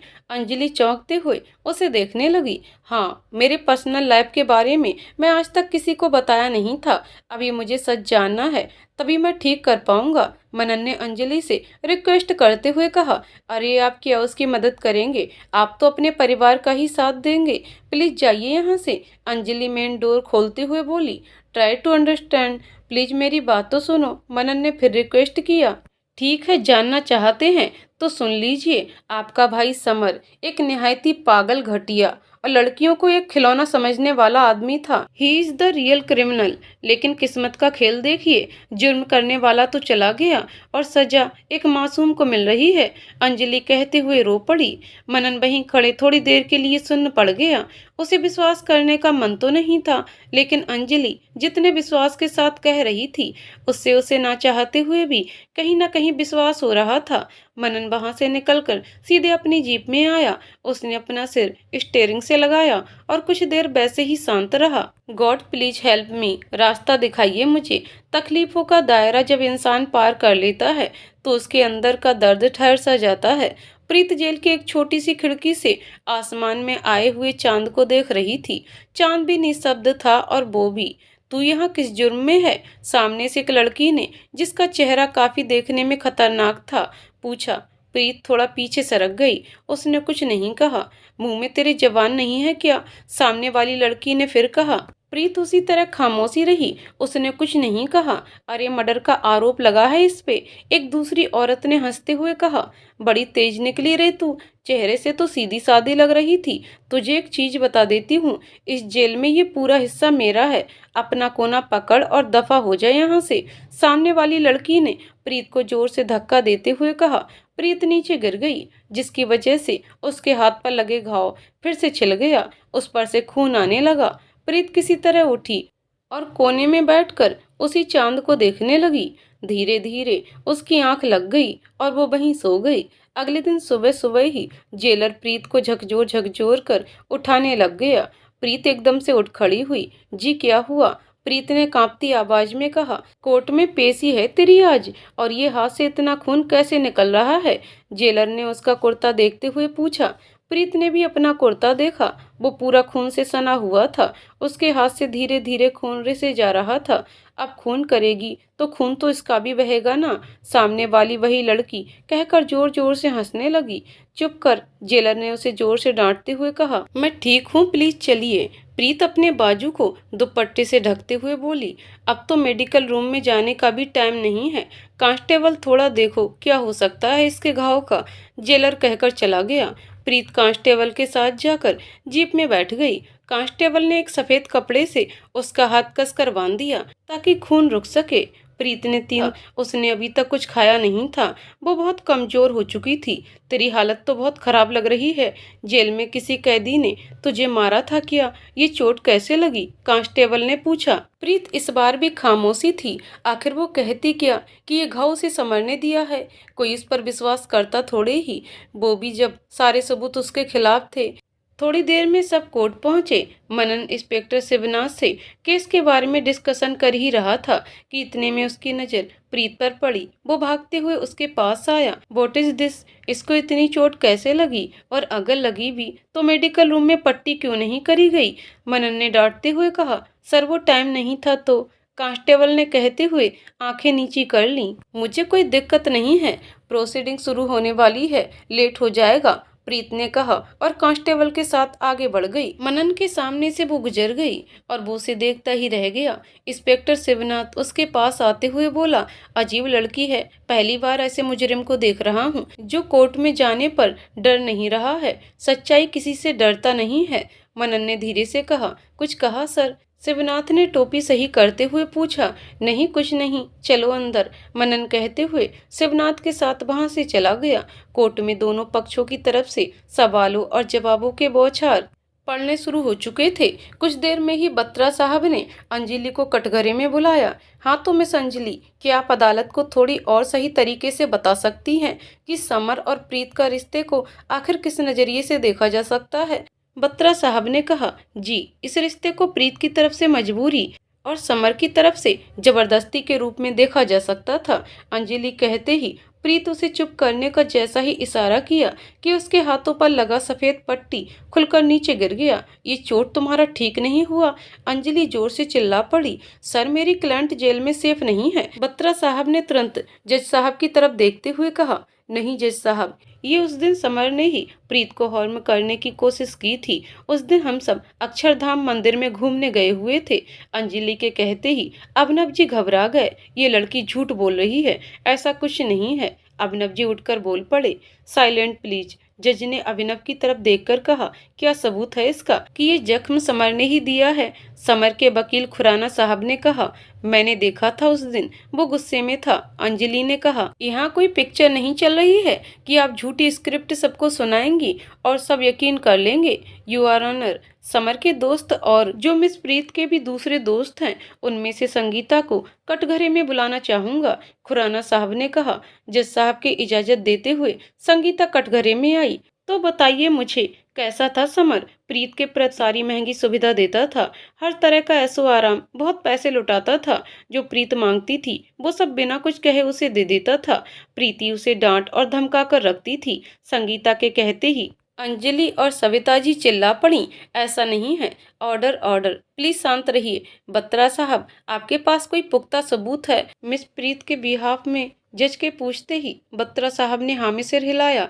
यूर ऑनर, वैसे तो मुझे यकीन है कि समर के सबूतों के फुटेज मिटाने की कोशिश की गई है, लेकिन बड़ी मुश्किल से मेरे हाथों में एक फुटेज लगा है। बत्रा साहब ने वो फुटेज की पेन ड्राइव को असिस्टेंट के ध्रुवजज को पास करते हुए कहा। जब फुटेज चालू हुआ तो सब आंखें फटी की फटी रह गईं। वो वही फुटेज थी जिसे मेन रोड पर समर ने अपने ही कार से बेरहमी से प्रीत को बाहर फेंकते हुए आगे निकल गया था। प्रीत भी पूरी तरह से हैरान रह गई थी कि ये वीडियो किससे मिला, क्योंकि जहां तक उसे याद था उस दिन उस वक्त वहां कोई भी नहीं था। ऊपर समर के पिता अभिनव जी की बहुत ऊपर तक पहचान थी, तो फुटेज का वीडियो तो आसानी से डिलीट करवा सकते थे। योर ऑनर, मैं चाहता हूँ कि प्रीत बेकसूर है। बत्रा साहब ने एक गहरी सांस लेते हुए कहा। ऐसा बिल्कुल नहीं है योर ऑनर, प्रीत जी मौकाए वारदात पर मौजूद थी। उन्होंने खुद कबूल भी तो किया है अपने स्टेटमेंट में, खुराना साहब ने कहा। प्रीत को कोई धमका रहा है और वो किसी से डरकर चुप है। बत्रा साहब ने इस बात पर जोर डालते हुए कहा, मिस, क्या ये बात सच है? कौन दबाव डाल रहा है आप पर? जज ने प्रीत के सामने से पूछा।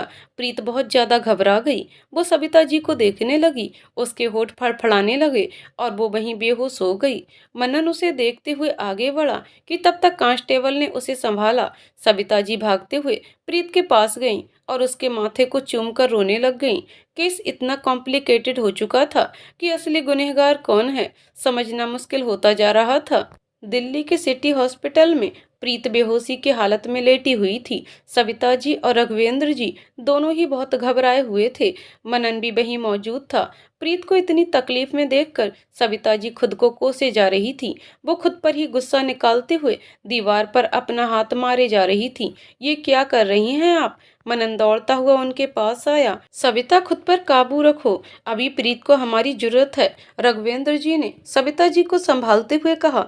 किस तरह संभालूं खुद को, आप ही बताइए। मेरी बेटी आज मेरी वजह से वहाँ इतनी तकलीफ में है, सविता जी कहकर रो पड़ी। आप ऐसा क्यों बोल रही हैं? मनन ने पूछा। क्योंकि सविता जी कहने ही वाली थी कि इतने में नर्स आ गई। आप में से किसी का ब्लड ग्रुप B+ पॉजिटिव है क्या? नर्स ने फाइल में देखते हुए कहा। ना ही सविता जी का और ना ही रघुवेंद्र जी का वो ब्लड ग्रुप था, मगर मनन का था। उसने तुरंत कहा, जी मेरा है।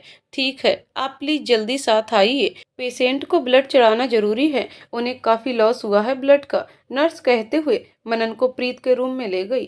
थोड़ी देर बाद मनन को प्रीत के बगल में बेड पर लिटाया गया और ब्लड ट्रांसफर करने का अरेंजमेंट करना शुरू किया गया। डॉक्टर ने मनन के हाथों में पाइप इंजेक्ट किया। खून चढ़ाना शुरू हो चुका था। मनन की नजर प्रीत पर पड़ी। पहली बार मनन प्रीत को इतने करीब से देख रहा था। घने लंबे बाल, खूबसूरत आंखें जो बंद पलकों की छांव में छिपी हुई थी और गुलाबी होठ जिस पर हल्की पपड़ी आ चुकी थी। उसका ध्यान उसके हाथ के घाव पर भी गया। उसने देखा कि वो वही जगह था जहां मनन ने पुलिस स्टेशन में उसे वहीं जोर देकर चोट पहुंचाया था। प्रीत की सांसें तेज चल रही थी। वो दर्द से हल्का हल्का कराह रही थी। मनन का उसे इस हालत में देखकर दिल पसीज गया। खून चढ़ने के बाद नर्स ने मनन का इंजेक्ट किया हुआ पाइप निकाला और उस जगह पर कॉटन लगाते हुए उसे वहीं कुछ देर आराम से लेटे रहने को कहा। रूम में कोई नहीं था। प्रीत को धीरे धीरे होश आने लग गया। उसने धीरे से आंखें खोली और खुद को हॉस्पिटल में देखती हुई वो कांपने लगी। मेरी वजह से सबको तकलीफ हो रही है, प्लीज मुझे माफ कर दो, वो हल्के अधमरे हालत में ही बड़बड़ाने लगी। मनन जल्दी से उठा और उसे सीने से लगाकर उसके माथे पर हाथ फेरने लगा। तुमने कुछ नहीं किया है, तुम गलत नहीं हो, शांत हो जाओ, रिलैक्स रिलैक्स, मनन कहते हुए लगातार उसके सर पर हाथ फेरे जा रहा था। पर मैंने सबका दिल दुखाया है, अपनी माँ का, पापा का, और प्लीज सविता माँ को कुछ मत करना। प्रीत ने बेहोशी की हालत में अधूरा सच कह दिया। मनन को उसकी बातों से कुछ खटका। प्रीत फिर से बेहोश हो चुकी थी। उसने धीरे से उसका चादर ऊपर किया। वो रूम से बाहर निकला और धीरे से सविता जी के पास गया। क्या मैं आपसे कुछ देर बात कर सकता हूँ? हाँ, पर प्रीत कैसी है? सविता जी ने पूछा। वो अब ठीक है, मनन ने जवाब दिया। मैं उससे मिल सकता हूँ, एक बार बच्ची को देखना चाहता हूँ, रघुवेंद्र जी ने कहा। जी बिल्कुल अंकल, बस थोड़ा आहिस्ता से जाइएगा, मनन इशारा करते हुए रूम की तरफ कहा। रघुवेंद्र जी के जाते ही पहले मुझे आपसे बात करनी है। जी ठीक है, सविता जी वहीं रुक गईं। मनन सविता जी को लेकर बाहर आया। दोनों बेंच पर बैठ गए। सविता जी की नजरें नीचे थीं। मनन ने कहना शुरू किया। मनन, प्रीत बेहोशी में कह रही थी कि मेरी माँ को कुछ मत करना, उनकी कोई गलती नहीं है, इसका क्या मतलब है? सविता जी हैरान भरी नजरों से मनन को देखने लगी। उनका मन कर रहा था कि कह दें सच, लेकिन प्रीत की कसम और अपने बेटे गोलू की वजह से वो ठहर गईं। मनन, क्या हुआ? खामोश क्यों हैं? कुछ छुपा रही हैं? सविता जी, वो मुझसे बहुत प्यार करती है और मैं भी। मनन, आपको पता है सारे सबूत आपकी बेटी के खिलाफ हैं। अगर प्रीत का केस आप लूज करती हैं तो उसे उम्र कैद या फिर फांसी की सजा भी हो सकती है। ये सुनते ही सविता जी बहुत ज्यादा घबरा चुकी थी। डरते हुए उनके मुंह से निकल पड़ा। सविता जी, नहीं, ऐसा नहीं हो सकता। मनन, ऐसा ही होगा सविता जी, उसकी कोई गलती नहीं है। मनन, जानता हूँ समर ने किस तरह प्रीत के गले पर चाकू रखकर उसे धमकाया और आपने कैसे उसे रॉड से मारा, सब रिकॉर्ड है। मनन कहते हुए सविता जी का वही मोबाइल निकाला जो उस दिन वो होटल के कमरे में छोड़कर आई हुई थी। मनन, अब सच बताएंगी आप? सविता जी ने आंखें बंद की और कहना शुरू किया। सविता जी, समर से प्रीत का रिश्ता प्रीत के पापा ने तय किया। अभिनव जी और रघुवेंद्र जी बचपन के दोस्त थे। अभिनव जी खुद रिश्ता लेकर आए थे अपने बेटे समर का हमारे घर। प्रीत रिश्ते के लिए तैयार नहीं थी, लेकिन अपने पापा की खुशी के लिए वो इस रिश्ते के लिए तैयार हो गई। मुझे भी समर बहुत अच्छा लड़का लगता था, लेकिन प्रीत बार बार मुझे कहती रहती थी कि वो उसका गुस्सा हैंडल नहीं कर पाती। मैंने शुरू से तो प्रीत की बात नहीं मानी, लेकिन बाद में जब मैंने खुद उसकी असलियत जानी तो हैरान रह गई। ब्लैकमेल कर रहा था वो उसे। मनन, एक मिनट, कैसी ब्लैकमेलिंग? सविता जी ने बताया कि उसकी सगी माँ नैना की तरफ से एक लेटर आया था जिसमें उन्होंने रघुवेंद्र जी से डिवोर्स नहीं लेने की बात कही थी, लेकिन नैना प्रीत को कई सालों के लिए छोड़कर अपने पेरेंट्स के पास चली गई थी। प्रीत छोटी थी और उससे ना मिलने के कारण प्रीत टूट गई थी। अपनी माँ की जिस वक्त जरूरत थी उसे, वो वहां नहीं थी, इसलिए गुस्से में आकर उसने वो लेटर सबसे छुपा लिया। इस बारे में सिर्फ समर ही जानता था। मनन, आपने ये पुलिस को ना बताकर पता है कितनी बड़ी गलती की है? एक मासूम को कितनी बड़ी सजा मिल जाती, समझ रही हैं आप? सविता जी, जानती हूँ आज अपनी बेटी, भले ही वो मेरी कोख से ना जन्मी हो, लेकिन हालात देखकर मेरा दिल दहल गया है। मैं उससे बहुत प्यार करती हूँ और अब ये सच सबके सामने आ ही जाना चाहिए। मनन, परसों कोर्ट में पेशी है, उस दिन आपको सब सच बोलना पड़ेगा। सविता जी, मैं तैयार हूँ, क्योंकि मैं अपनी बच्ची को इस हालत में नहीं देख सकती। इंसान जो कुछ भी करता है या तो अपने लिए या तो फिर अपनों के लिए। अभिनव जी को पता चल गया था कि कहीं ना कहीं मनन प्रीत को सच्चा मान रहा है। इस वजह से वो उनसे काफी खफा हो चुके थे। वो खुद हॉस्पिटल मनन से मिलने चले आए। डॉक्टर की तरफ से साफ हो चुका था कि प्रीत अभी ठीक है, लेकिन उसे आराम करने की काफी जरूरत है। सविता जी और रघुवेंद्र जी एक साथ उसके पास ही बैठे हुए थे। सुनिए, एक वादा करेंगे मुझसे? सविता जी ने भरे हुए गले से कहा। हाँ कहो, रघुवेंद्र जी उनकी तरफ देखते हुए बोले। प्रीत और गोलू का हमेशा ख्याल रखिएगा, चाहे कुछ भी हो जाए, चाहे मैं इन दोनों के साथ रहूं या ना रहूं। सविता जी के कहते ही रघुवेंद्र जी को बहुत अजीब लगा। ऐसे क्यों बोल रही हो? एक माँ तो छोड़कर जा चुकी है, मेरी प्रीत को अब क्या इन सब सिचुएशन से डरकर तुम भी चली जाओगी? रघुवेंद्र जी कहते हुए चिड़चिड़ा गए। ऐसा बिल्कुल नहीं है। मैं इन दोनों को अपनी जान से भी ज्यादा प्यार करती हूँ, लेकिन मेरी एक गलती की वजह से शायद अपने बच्चों से हमेशा दूर रहना होगा। सविता जी ने कहा। कैसी गलती? रघुवेंद्र जी ने कहा कि इतने में प्रीत ने धीरे से अपनी आंखें खोल दी। पापा, माँ, आप ठीक हैं? प्रीत ने उठते हुए कहा। आराम से बेटा, तुम्हारे हाथ में अभी चोट लगा हुआ है। रघुवेंद्र जी ने उसे गले से लगा लिया। बेटा, तुम इतने दिनों से समर को झेल रही थी, तुमने हमें कुछ बताया क्यों नहीं? पुरानी बातों को मत कुरेदिए पापा, जो होना था हो चुका। आप प्लीज माँ के साथ घर जाइए। प्रीत ने तकिया से टेक लगाते हुए कहा। यहाँ से अगर कोई जाएगा तो वो मैं होंगी, तुम दोनों नहीं। एक बेटी को उसके बाप की जरूरत है और बाप को उसकी बेटी की। सविता जी के कहते ही प्रीत घबरा गई। माँ, ये क्या कह रही हैं आप? पापा, समझाइए इन्हें। प्रीत थोड़ी ऊंची आवाज में बोली। बेटा, शायद तुम्हारी चिंता में है। मुझसे भी अभी बहकी बहकी बातें कर रही थी, पता नहीं क्या गलती। रघुवेंद्र जी के कहते ही प्रीत ने सविता जी से इशारा करते हुए पूछा। सविता जी खामोश थीं। प्रीत सब समझ रही थी। उसे एहसास हो रहा था कि उसकी फिक्र में आकर उन्होंने सब सच पुलिस को ना बता दिया हो। वो कुछ कहती इससे पहले मनन वहां आ गया। अंकल, 2 मिनट, मैं प्रीत से बात करना चाहता हूँ, ऑफिशियल स्टेटमेंट के बारे में। तब तक थोड़ा कॉफी पी आइए, रात से यहाँ बैठे हैं। मनन के कहते ही रघुवेंद्र जी बाहर चले गए। सविता जी रूम में ही थीं, वो कहीं नहीं गई थीं। मनन प्रीत के पास आया और थोड़ा गुस्से में कहा। तुमने क्या कानून को खिलौना समझ रखा है? जैसे चाहोगी वैसे नचाओगी। प्रीत ने भी गुस्से से मनन के कहते ही प्रीत सविता जी की तरफ हैरानी से देखने लगी। माँ, क्यों? प्रीत की आंखों में आंसू थे। बेटा, मुझे माफ कर दो। सविता जी ने सर नीचे कर लिया। अब सब सच सबके सामने है। कल कोर्ट में पेशी है और तुम सच कहोगी। अब कोई कंफ्यूजन नहीं। और सविता जी, आपको जेल जाना होगा। मनन के कहते ही प्रीत अपनी जगह से उठ खड़ी हुई। तुम होते कौन हो मेरी माँ को जेल भेजने वाले?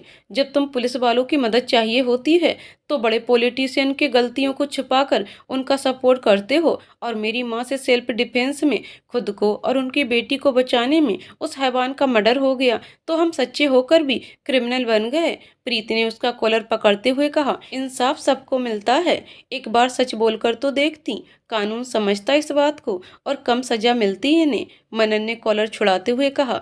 अरे जाओ एसीपी, बहुत अच्छे से जानती हूँ तुम पुलिस वालों को। हाई प्रोफाइल केस सॉल्व करने के लिए तुम लोग कुछ भी कर सकते हो, लेकिन फिर भी अगर हिम्मत है तो जरा अपने पुलिस स्टेशन में जाकर पूछना कि समर के खिलाफ कितने कंप्लेंट आए थे। अगर इंसाफ दिलाना ही है तो हैवान की असल चेहरा सामने लाकर दिखाओ। प्रीत ने रुंधे हुए गले से कहा। खबरदार, जो मेरे बेटे को हैवान कहा तो। अभिनव जी वहां अचानक से आ गए। पापा, आप यहाँ क्या कर रहे हो? मनन जल्दी से उन्हें बाहर लेकर गया। ये सवाल मुझे तुमसे पूछना चाहिए कि तुम यहाँ क्या कर रहे हो? अपने भाई के कातिल के साथ दे रहे हो? अभिनव जी ने चिल्लाते हुए कहा। मैं सिर्फ कानून का साथ दे रहा हूँ, और बातें तो आपने भी बहुत छुपाई हैं पापा। समर का वो अपने नीचे के लोगों से वो बुरा बर्ताव, यहाँ तक कि उसने प्रीत पर हाथ भी उठाया है, इस बारे में आपने कभी भी मुझसे सच कहा? मनन ने उसकी आंखों में आंखें डाली तो उन्होंने चेहरा घुमा लिया। एक समय बाद एक बाप की बात सुनना बंद कर देते हैं बेटे, और उसकी जिंदगी में जो कुछ भी हो रहा था वो मुझे मालूम नहीं था। अभिनव जी कहते हुए चेयर पर बैठ गए। देखिए पापा, समर तो अब इस दुनिया में है नहीं, लेकिन असली गुनहगार तो वही है। मनन ने उसके पास बैठते हुए कहा। बस करो, वो बुरा था लेकिन इतना भी नहीं कि हमारे संस्कार भूल जाए। और वैसे जो कुछ भी है, क्या तुम उसके कातिलों को ऐसे ही जाने दोगे? और हमारी इज्जत पर जो दाग लगेगा उसका क्या? अभिनव जी तेज आवाज में कह गए। माफ करिएगा पापा, अब जो कानून की नज़र में सही होगा मैं वही करूँगा। मनन ने कहा ही इतने में पूरे हॉस्पिटल की लाइट ही चली गई। मनन अभिनव जी को बैठाकर वहां से चेक करने चला गया कि आखिर माजरा क्या है। इधर प्रीत और सविता जी भी रूम में ही थीं। सविता जी ने अपनी मोबाइल का टॉर्च ऑन किया। प्रीत उनके सामने ही बैठी थी। काश माँ, मैं उस दिन आपका मोबाइल सही समय पर लेकर छुपा देती तो कोई सबूत रहता आपके खिलाफ। प्रीत परेशान थी। बेटा, समझो बात को, मुझसे गलती हो गई है। सविता जी समझाने की कोशिश करने लगी। नहीं माँ, चाहे कुछ भी हो जाए, समर की गलतियों की कीमत हम तो बिल्कुल ही नहीं चुकाएंगे, चाहे कुछ भी हो जाए। प्रीत कहते हुए खिड़की की तरफ आ गई। सविता जी खामोश होकर वहीं धीरे धीरे रोते हुए सुबकने लगी। अचानक ही रूम का दरवाजा खुला और एक शख्स दबे पांव प्रीत के पास आया। प्रीत को एहसास हो गया कि उसके पीछे कोई है। इससे पहले वो मुड़ती, उस शख्स ने उसके पीछे गन रख दिया। चिल्लाना मत और जो कह रहा हूँ सुनो से, उस शख्स ने उसके कानों में कहा। कौन हो तुम? प्रीत ने डरते हुए पूछा। उससे तुझे कोई मतलब नहीं होना चाहिए। और हाँ, तू पुलिस के कैद से आजाद होने की कोशिश मत करना, नहीं तो तेरा छोटा भाई देहरादून के बोर्डिंग स्कूल में अपने ही बिस्तर पर मरा हुआ मिलेगा, समझी? उस शख्स ने जब ये कहा तो प्रीत का खून खौल उठा। हाउ डे यू, मैं तुम्हें छोड़ूंगी नहीं, प्रीत ने जोर से चिल्लाया। वो शख्स वहां से तुरंत भागा और इतनी देर में लाइट भी आ गई। क्या हुआ बेटा? सविता जी घबरा गईं। प्रीत भागते हुए रूम से निकल गई और कॉरिडोर में उस शख्स को ढूंढने लगी। वो कहीं नहीं दिख रहा था। मनन तुरंत उसके पास आया। क्या हुआ, तुम चिल्लाई क्यों? मनन ने पूछा। इस केस में कोई थर्ड पर्सन भी इन्वॉल्व है, पर तुम्हें उससे क्या एसीपी? तुम्हें पका पकाया मुजरिम चाहिए था, जो मिल गया। अब तुम थोड़े ही इन्वेस्टिगेट करोगे? प्रीत ने कहते हुए उसे साइड किया और आगे निकल गई। Third person? मनन वही खड़े सोच में डूब गया। रात का वक्त हो रहा था। प्रीत हाथों में पट्टी लगे हुए ही उसी तरह उस नकाबपोश आदमी को ढूंढने में लगी हुई थी। सिक्योरिटी वाले से लेकर गेट कीपर सबसे पूछा, लेकिन कुछ पता ही नहीं चला। अगले दिन कोर्ट में पेशी थी। उसका मन बहुत घबरा रहा था। वो थक हार कर बेंच पर बाहर ही बैठ गई। तो मिल गया वो तुम्हारा थर्ड पर्सन, मनन ने सामने से आते हुए कहा। गो टू हेल, प्रीत मन में बड़बड़ाई। वैसे ये कहानी अच्छी थी, अपनी माँ को बचाने की। अगर ड्रामा खत्म हो गया हो तो अंदर चलो, मनन कहते हुए उसके सामने खड़ा हो गया। एक्सक्यूज मी, मेरा कहा हुआ सब सच है। वो नकाबपोश बंदा आया था मेरे कमरे में जब लाइट चली गई थी। और 1 मिनट शांति से बैठकर खुद ही सोचो कि इतने बड़े हॉस्पिटल में यूं अचानक लाइट कैसे चली जाएगी। किसी ने इलेक्ट्रिसिटी कंट्रोल रूम में जाकर फ्यूज जानबूझकर निकाला है। प्रीत बात पर जोर डालते हुए कहा।